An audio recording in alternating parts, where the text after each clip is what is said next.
Welcome to the Saul's Newsstand News Review for August 30th, 2019. An op-ed in the Washington Post written by Grover Norquist is entitled, "Indexing Capital Gains Would Be a Game Changer." Last week, President Trump agreed.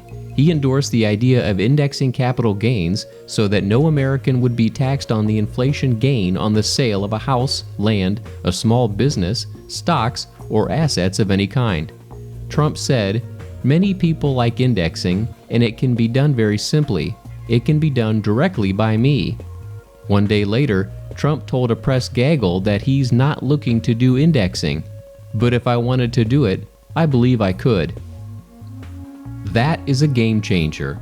The present capital gains tax is particularly brutal to older Americans who bought a home, built a small business, or invested in the stock market before the hyperinflation of the late 1970s.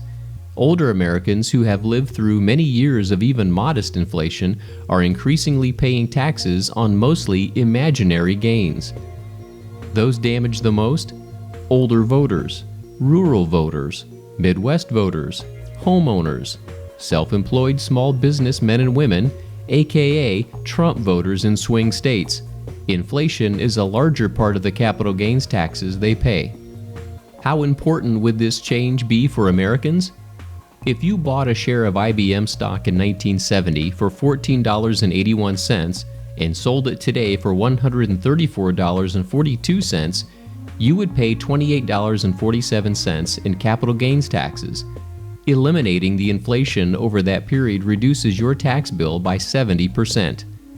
Ending the taxation on inflation for capital gains would immediately increase the value of every asset, land, homes, stocks, businesses in the United States. We would encourage you to read the full op-ed by clicking on the link in the description below. Fox Business reports, a new Medicare scam prompts FCC warning. The Federal Communications Commission is out with a new warning for the elderly. FCC Chairman Ajit Pai, in an interview with Fox News on Monday, says scammers are finding new and sophisticated ways to collect Medicare information. Some of these scammers are looking for any vulnerability they can in order to get some American consumers' hard-earned money away from them, Pai told Fox News. Pai says sometimes the voice on the other end of the phone is a recording, but oftentimes it's a real person. He says spoofers are calling from phone numbers in other countries, then masking the number to look like a local number. Sometimes the incoming numbers are 1 or 2 digits off from a real medical office number in an effort to confuse consumers. Last year, Medicare patients began receiving cards with unique numbers in place of Social Security numbers. Spoofers are calling for the new numbers on the card, hoping to commit Medicare fraud. Medicare will never call patients out of the blue asking for personal information over the phone. Pai says that his team at the FCC is working on new safeguards to prevent spoofing, but those details will not be made available until later this fall. If you are concerned about a call you received, you can reach out to Medicare at 1-800-MEDICARE or 1-800-633-4227 or visit www.medicare.gov/fraud. And finally, The Hill reports, Trump slams ridiculous report that he wanted to blow up hurricanes with nukes.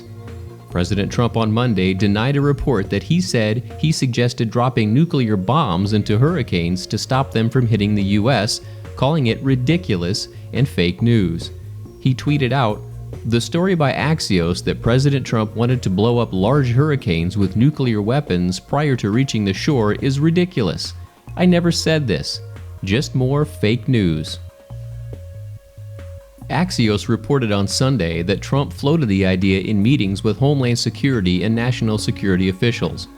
The news outlet cited sources that said they had heard the president's private remarks and had been briefed on a National Security Council memorandum in which they were recorded. One source told Axios that during one briefing the president said, I got it. Why don't we nuke them?" The source, reportedly paraphrasing Trump, added, "They start forming off the coast of Africa. As they're moving across the Atlantic, we drop a bomb inside the eye of the hurricane and it disrupts it. Why can't we do that?" The 2017 NSC memo describes a second conversation, according to Axios, but a source briefed on it told the news outlet that it does not have the word nuclear. And that concludes your Saul's Newsstand News Review for August 30th, 2019. For more political news faster, visit saulsnews.com.